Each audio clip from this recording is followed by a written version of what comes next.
Hi hello ನಮಸ್ಕಾರ. Welcome back to my YouTube channel. ನಾನು ನಿಮ್ಮ ಪ್ರೀತಿಯ ಡಾಕ್ಟರ್ ರಾಕೇಶ್ ಶಿರಮನಿ ಮಾತಾಡ್ತಾ ಇದ್ದೀನಿ. ಇವತ್ತು ನಾನು ನಿಮ್ಮ ಎದುರುಗಡೆ ಬಂದಿರೋ ವಿಷಯ ಏನಪ್ಪ ಅಂತಂದ್ರೆ, ಒಂದು ಇಂಟ್ರೆಸ್ಟಿಂಗ್ ಕತೆ, ಒಂದು ಸ್ಮಾಲ್ ಕತೆ ಇದೆ. ಇದನ್ನ ಕೇಳಲೇಬೇಕು ನೀವು. ದಯವಿಟ್ಟು ಸ್ಕಿಪ್ ಮಾಡಬೇಡಿ, ಸಂಪೂರ್ಣವಾಗಿ ಈ ಕತೆನ ಕೇಳಿ. ಸೊ ಕತೆ ಏನಂತಂದ್ರೆ, ಆ ಕತೆನ ಪ್ರಾರಂಭ ಮಾಡೋಕ್ಕಿಂತ ಪೂರ್ವದಲ್ಲಿ ಯಾರೆಲ್ಲ ನಮ್ಮ ಚಾನಲ್ಗೆ ಹೊಸಬರಾಗಿದ್ದೀರೋ ಈಗಲೇ ನಮ್ಮ ಚಾನಲ್ನ ಸಬ್ಸ್ಕ್ರೈಬ್ ಮಾಡ್ಕೊಂಡ್ಬಿಡಿ.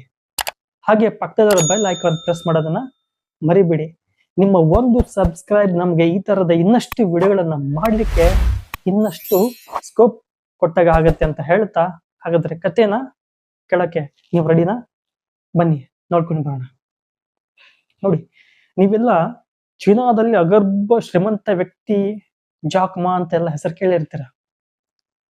ಸೊ ನೋಡಿ, ಆ ಜಾಕ್ ಮಾ ತನ್ನ ಹಿಂದಿನ ದಿನಗಳನ್ನು ನೆನೆಸ್ಕೊಂಡ್ರೆ, ಅವನ ಹಿಂದಿನ ನೋಡಿದ್ರೆ ನೀವು, ಒಂದು ಬಟ್ಟೆ ಹಾಕೊಳಕ್ ಒಂದು ಬಟ್ಟೆ ಇಲ್ಲ, ಎಲ್ಲ ತುಂಡು ತುಂಡು ಚಿಂದಿಯಾದ ಬಟ್ಟೆ.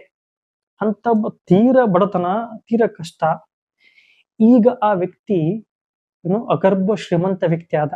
ಸೊ ಅದು ಹೇಗಾದ, ಯಾವ ರೀತಿ ಆದ, ಇದನ್ನ ಜಾಕ್ ಮಾ ಅವರೇ ಒಂದು ವೇದಿಕೆಯಲ್ಲಿ ಅವರೇ ಈ ಮಾತನ್ನ ಹೇಳ್ತಾರೆ.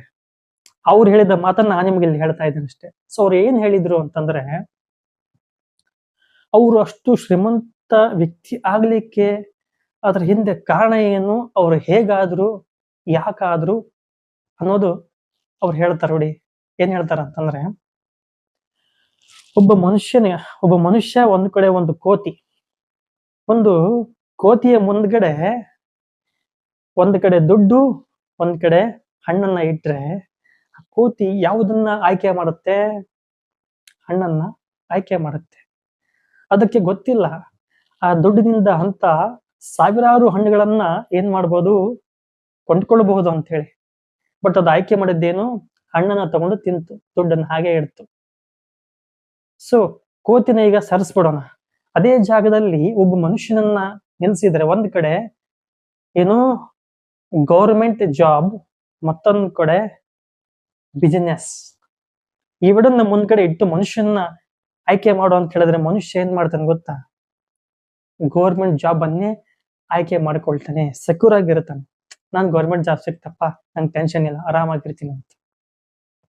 ಅಂದ್ರೆ ಸೇಫ್ ಝೋನ್ ಅದು, ಅದ್ರಲ್ಲಿ ಆರಾಮ್ಸೆ ನನ್ನ ಬದುಕನ್ನ ಲೀಡ್ ಮಾಡ್ಬೋದು ಅಂತ ಹೇಳಿ. ನೋಡಿ, ಇಲ್ಲಿ ಕೋತಿ ಮಾಡಿದ ತಪ್ಪೇ ಮನುಷ್ಯ ಮಾಡ್ತಾನೆ. ಇದನ್ನೇ ಅವ್ರು ಹೇಳ್ತಾರೆ. ಬಿಸ್ನೆಸ್ ಮಾಡಿದ್ರೆ ಅದ್ರ ಡಬಲ್ ಮಾಡ್ಬೋದು ಅನ್ನೋದು ಈ ಮನುಷ್ಯನಿಗೆ ಗೊತ್ತಿಲ್ಲ. ಆ ದುಡ್ಡಿಂದ 10,000 ಬಾಳಿನ ಕೊಂಡ್ಕೋಬಹುದು ಅಂತ ಆ ಕೋತಿಗೆ ಗೊತ್ತಿಲ್ಲ. ಇದನ್ನೇ ಅವ್ರು ಹೇಳ್ತಾರೆ ಜಾಕ್ ಮಾ ಅವರು. ಅದಕ್ಕೆ ಅವರು ಏನ್ ಮಾಡಿದ್ರು, ಗೌರ್ಮೆಂಟ್ ಜಾಬ್ ಆದ್ರೆ ಇಷ್ಟಕ್ಕೆ ಸೀಮಿತ ಆಗ್ಬಿಡುತ್ತೆ, ಬಿಸ್ನೆಸ್ ಮಾಡಿದ್ರೆ ನಾವು ಅದರಲ್ಲಿ ಗ್ರೋತ್ ಆಗ್ಬೋದು. ಮತ್ತೆ ನೀವು ಕೇಳ್ಬೋದು, ಬಿಸ್ನೆಸ್ ಲಾಸ್ ಆದ್ರೆ ಕೆಳಗೆ ಬಿದ್ದೋಗ್ಬಿಡ್ತೀವಿ.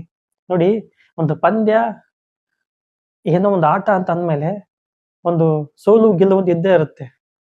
ಹಾಗಿರ್ಬೇಕಾದ್ರೆ ಬದುಕಿನಲ್ಲಿ ಏರುಪೇರು ಇರೋದೆ. ಸೊ ಅದಕ್ಕೋಸ್ಕರ ಅವ್ರು ಹೇಳಿದ್ದೆ ಇದೇ ಮಾತು.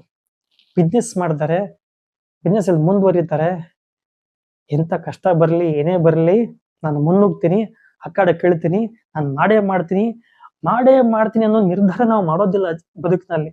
ಸುಮ್ಮನೆ ಹೇಳ್ಬಿಡ್ತೀವಿ, ಆದ್ರೆ ಹೆಜ್ಜೆ ಇಡೋದಿಲ್ಲ. ಹೆಜ್ಜೆ ಇಡೋದಕ್ಕಿಂತ ಮುಂಚೆನೆ ನಾವು ಏನ್ ಮಾಡ್ತೀವಿ, ನಮ್ಮ ತಲೆಯಲ್ಲಿ ವಿಚಾರ ಮಾಡುತ್ತೆ, ಇದರಿಂದ ಎಲ್ಲಿ ಲಾಸ್ ಆಗ್ಬಿಡುತ್ತೇನೋ, ಇಲ್ಲಿ ಏನಾಗ್ಬಿಡುತ್ತೇನೋ, ನಾನು ಎಲ್ಲ ಕಳ್ಕೊಂಡ್ಬಿಡ್ತೀನಿ ಏನೋ ಅಂತೇಳಿ.